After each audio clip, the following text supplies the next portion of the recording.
guys, nag-deliver tayo today. Kasi bukas ay may Japan Olympic or pangpalakasan palaro buong Japan guys dito gaganapin sa lugar namin. So kailangan marami tayong stock. Ayan, at ando si Papa kung saan siya naman na pinamamahala ko yung mga i-deliver natin. So ayan yung mga new stock natin na gawa.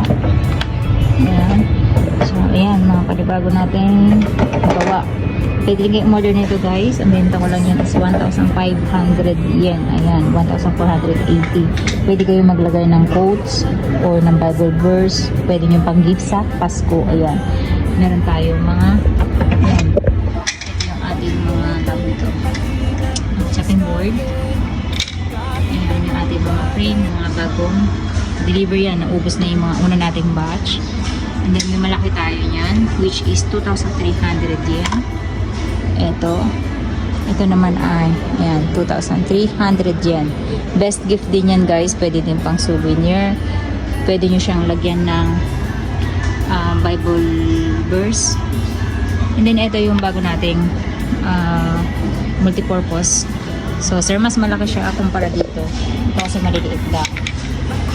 So ito ay 1,300 ayan, 1,280 yen. Pwede siya lalagyan ng singsing, ng kwintas, ng susi, o ng baso. Pwede nyo rin pan-display.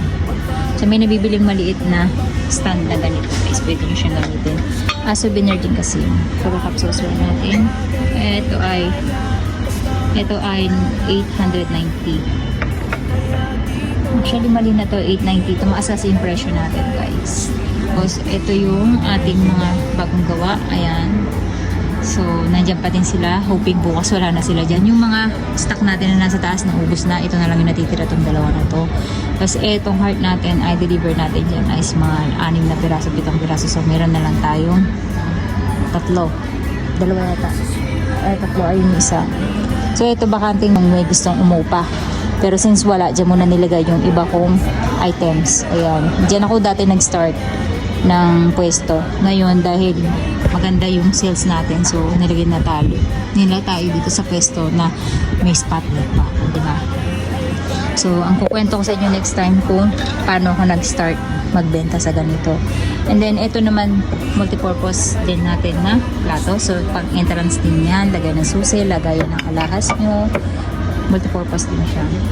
And then this one ay frame lang siya. Ito din ay 1,280 yen. Yan, ganyan yung presyo niya. So, on-display din yan. Pwede nyo rin lagyan ng Bible verse. And then, meron tayong keychain na panglalaki. Yan. Kasi, dagat yung ano namin dito guys, yung motive namin dahil, ay yung team namin dahil malapit kami sa dagat. Yun ang sikat dito. So, dagat pa din yan. Ayan. Walk by faith, not my sight. Diba? Kasi ito, yung puso kasi ang pinaka ano dito, yung simbolo dito sa lugar namin. So ito yung bago nating stock. Although dati na ako gumagawa na ito, circle naman. Ayan guys, yung malaking version, no. Actually kasi ito, pinang-display ko lang. Hindi naman talaga siya pambenta. Since naka-stock lang siya sa bahay natin. Alam nyo, ginawa ko ito pang freebies natin to sa mga followers natin. So, may maswerte yung makakatanggap na ito. So, magtataka kayo guys, same color na yung ginawa ko lately. Nilalagay natin yan dyan para madali siyang makita ng mga buyer. So, ayan, si Papa yung taga-ayos natin. Tapos, kasi dyan magaling si Papa yung pag-aayos. So, yun yung stock natin guys. Ang social. Kaya mas mahal yung presyo niya. 6,900 yen siya. Nasa taas siya. So, dito yung ating 4,900 yen. So, bukas hoping ay wala na sila dyan.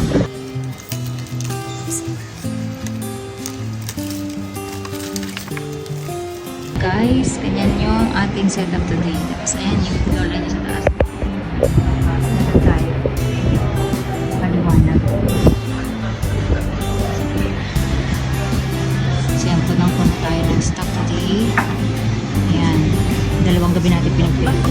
At pagkatapos natin mag-deliver, nagmamadaling umuwi naman ang lola nyo para maghanda naman tayo ng mga itatanim natin katulad ng strawberry, bawang at sibuyas.